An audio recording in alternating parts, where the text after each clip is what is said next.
So I bet you're all wondering, how the hell do you build something like this? Well, it might look complex. It's not. It really isn't. I've got no experience at all when it comes to building these things. I've only ever built the other one before me, and that was with Scott. The only thing you need to do is, first of all, you need to pick your table. My advice is to pick a table that has hollow inside. So that would generally be quite a cheap table. This is just a cheap table from a shop called Argos. That's in the UK. I think there's some in Europe, I think. But if you're in America, I don't think they've got an Argos. But generally, these cheaper tables are just made of, an MDF top. It's got an oak finish veneer on it.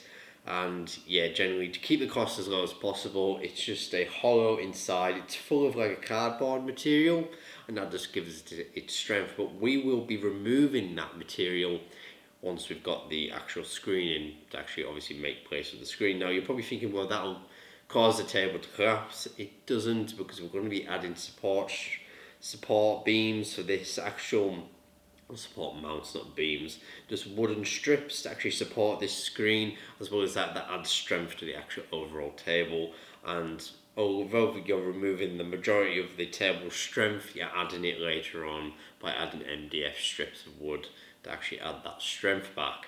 Now once you've figured out which table you're going to have, obviously you need to go and find your monitor. This is a 19-inch monitor, I think it is. This is just a second-hand VGA monitor we found off. You could go on Gumtree, you can go on eBay, whatever, or Facebook Marketplace. There's always monitors on there, and maybe you've got one lying around. They're very cheap. The only thing you need to be aware of, these TFT monitors don't have the best viewing angles, so if you're going to want the best viewing angles, go for an IPS screen. Now, they might be a little more expensive, or if you go for a modern screen with HDMI connection, again, usually those viewing angles will be a little bit better, as well as that the actual Pandora system inside it can take a VGA or a HDMI cable. So if you want to go for a newer system, it will cost you more, obviously, but you're going to get the benefits. Now, this screen here, we actually removed the actual screen from its casing. Now, most screens are built the same, so once you remove it, you've just left the screen and the actual components underneath. There's nothing hanging down normally, you're just removing the actual plastic casing from it. Now once you've done that, you need to start drilling holes. Now this is where it gets a little bit scary, especially if you've never done this before. All you need to do is find the center of your table. Now that's just basically measuring to the center and then drawing a line, and then you can measure from there to there. There's better guides on the internet on how to do this, but I'm probably struggling to explain it properly. But basically you're finding the center of your table, and basically this screen will need to sit smack bang in the center, if that makes sense. Just a bit of measuring, just measuring from the edge to the edge. Just fire your TFT monitor or whatever monitor you're using onto the actual thing. Just measure the size. As long as that measures the same from there to there to there and to there to there to there to there, then you can kind of just draw your circle, your square, your rectangle even, and then you can start cutting away. Cut away with that. Don't worry about it being perfect. I mean, we didn't use an amazing tool to do this. I mean, if you've got a workshop near you, they might have a better system to actually do it. We just use a jigsaw. It's a bit rudimentary, but don't worry about getting your edges perfectly straight, because you can just use edging like this. This is just veneer edging, and you can just stick that on. Just make your miter cuts on the edge. Miter cut that, it kind of butts together like that, if you're not familiar with what a miter cut is. And then you can just pop your screen in, make sure everything's aligned up, turn your screen on, obviously, make sure it's all centered and everything's all right. Now we stuck this screen to the wood, and then once we're done after that, we basically cut some strips of wood and laid it around the screen, and then glued that to the screen mount underneath to provide enough not only rigid support for the actual table. Obviously we've removed a lot of the actual cardboard support that this relies on to stay rigid, and then that provides the extra strength, obviously, and then the screen itself can rest on that, and it is not going anywhere. Now that does take a little bit of imagination to really understand it, as well as that the Visa mounts on these screens. You can actually screw in a strip of wood into the Visa mounts and just tighten it up that way, and then mount the side of the woods to your actual MDF strips that are going to be sitting underneath your screen. Now once you've done that, you've obviously made a hell of a mess. Depending on how thick your screen is, you might get away with actually having it completely inside the table. This is slightly thicker than the table, so we've just created ever so slightly a very small lip just underneath it, and then just house it in. So we just bought another strip of MDF or plywood, whatever, and then just screwed that underneath the screen, just underneath here. Now once that's all done, make sure your cables are running out so you can actually start building this section. Now we were going to create a drawer for this, and you can do that, and basically you would just mount everything inside here. So this is just the top of another coffee table. It's on the same line as this, so it looks exactly the same veneer finish. And then put everything in there, and then you can have it underneath.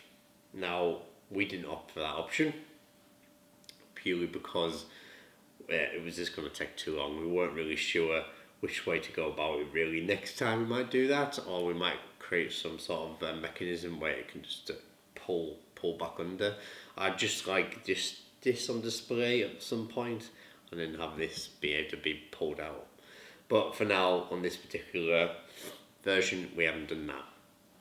Now the next thing you need to do is you need to create these. You need to create all your holes for your buttons.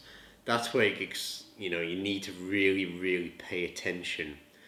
Okay, because if you mess up, you might have these too close to each other. Now these joysticks, the actual joysticks underneath the actual mechanism is quite large, so you need to be making sure your measurement is pretty accurate, so that your buttons aren't too close to them. Now we messed up. We actually did mess up once, and we had to go and buy another tabletop, unfortunately, but that's just the way it goes, I guess. What we'd done is our buttons were too close to our joystick, and we didn't realise until the very last minute once we made all our holes, and yeah, that was a bit of a cock up really. You will need like a little, I don't know what they're called, I forget a lot of things, but you can get them in most DIY stores, and they basically stick into a drill, and then you can cut holes with them. Now these buttons are 30mm in diameter. That's the size of cutting tool you need. And you also get really smaller buttons as well, and they are 23mm. Now we didn't opt for that, but you will still need one. You will still need a 23mm cutting tool, because you need to cut a little hole for these. If I pick this up here, you'll maybe be able to see. I don't think you'll be able to see on camera, but anyway, underneath the little joystick there is a little hole, and there's a plastic cap that goes on top of that and just holds it. Now if that's too big, it might look a bit funny, so you do need that 23mm, 22mm cutting tool. But we didn't really opt for using those small jam buttons. Now you'll need to drill your holes. We had a template. You can get templates online if you want to, depending on the size of the area that you're going to have it. If you're going to have one player, two players, we have two players. Obviously we don't have a huge amount of space for two players. We just wanted to obviously make it quite a compact table, so it didn't quite get in the way of everyone, so it's all nice and compact. And yeah, so we cut the holes. We had to be really careful. We had to make them move down a little bit just to make a bit of space. But yeah, your measurements need to be bang on, otherwise you're going to be overlapping, and if you overlap, you'll mess up. As well as that, if you're using cheap tables like this, you need to make sure your gaps between your buttons are quite big. If they're too small, your plywood will collapse, and you don't want that, because you'll have to make another trip to the store to go and buy another one, and it's just going to get more and more expensive. So make sure your gaps are nice and big. Make sure you're supporting your wood when you're cutting, otherwise again it might collapse, and you don't want that. And once you finish with that, because you've removed so much material inside, the strength will need to be supported, so you can just add MDF strips if you want to, just to reinforce it. This is where it comes down to the imagination part. You really need to picture it, and picture it being used over a amount of time, and how much stress the table is going to be under. And you really need to think about that, because you need to add that extra strength just to give it, a bit of a decent lifespan at least. Now, Finally, underneath, I'll be able to pick it up, I think. So you'll see this. It's not quite finished yet. It's not. I do need to trim it a little bit.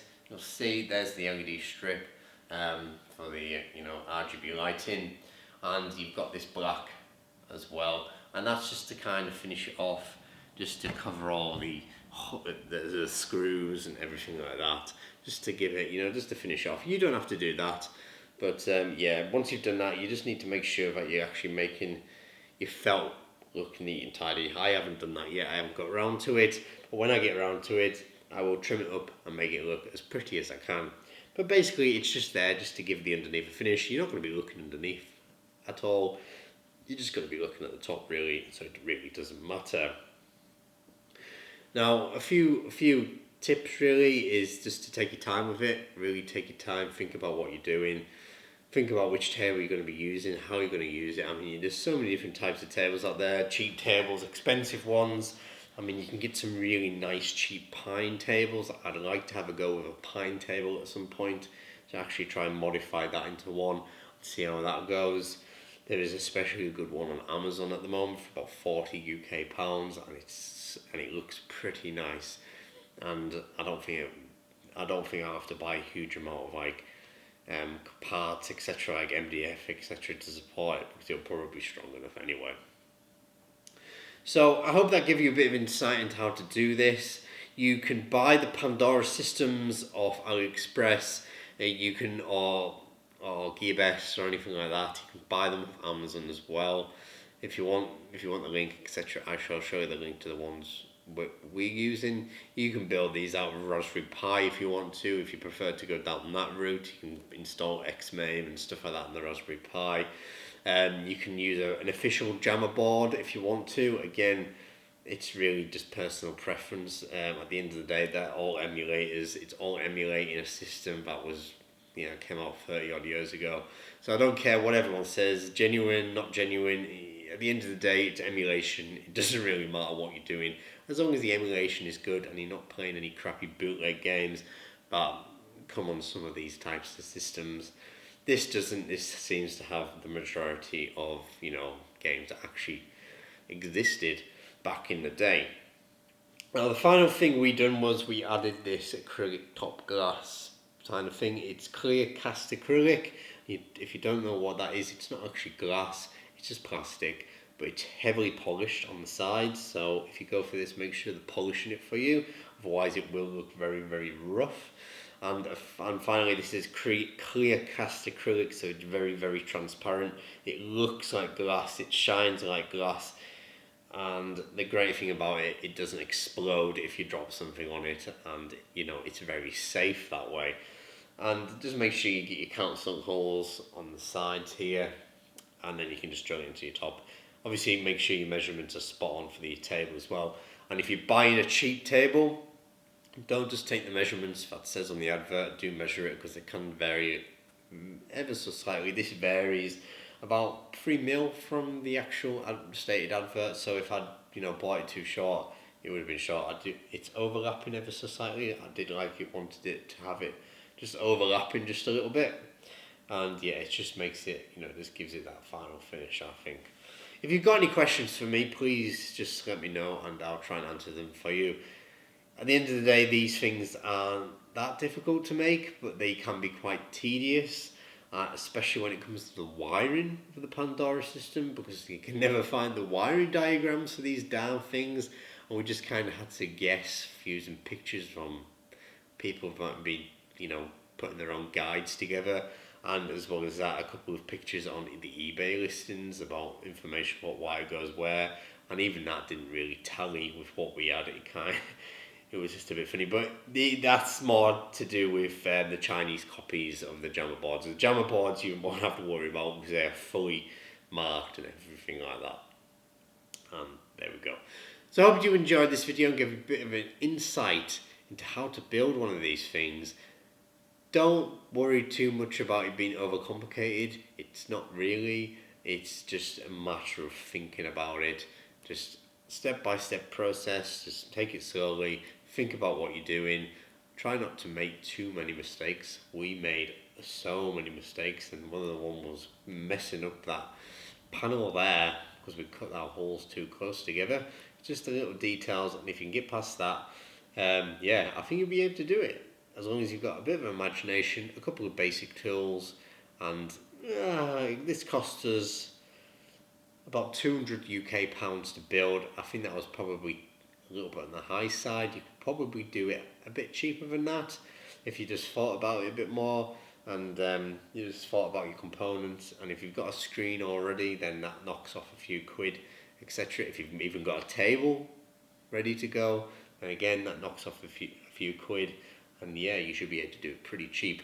It's just the actual Pandora systems, they're about 70 quid, and you get everything. You get the Pandora system, you get the buttons, you get the joysticks, you get the RGB, you get the fan, and you get a few different components as well. So it's all pretty much rolled into one. Whereas if you buy like a Raspberry Pi, you've got to buy everything separate, and I think that gets quite expensive. But I could be wrong about that. Anyway, I think I'm rambling too much. Thanks again for watching. We shall see you very soon.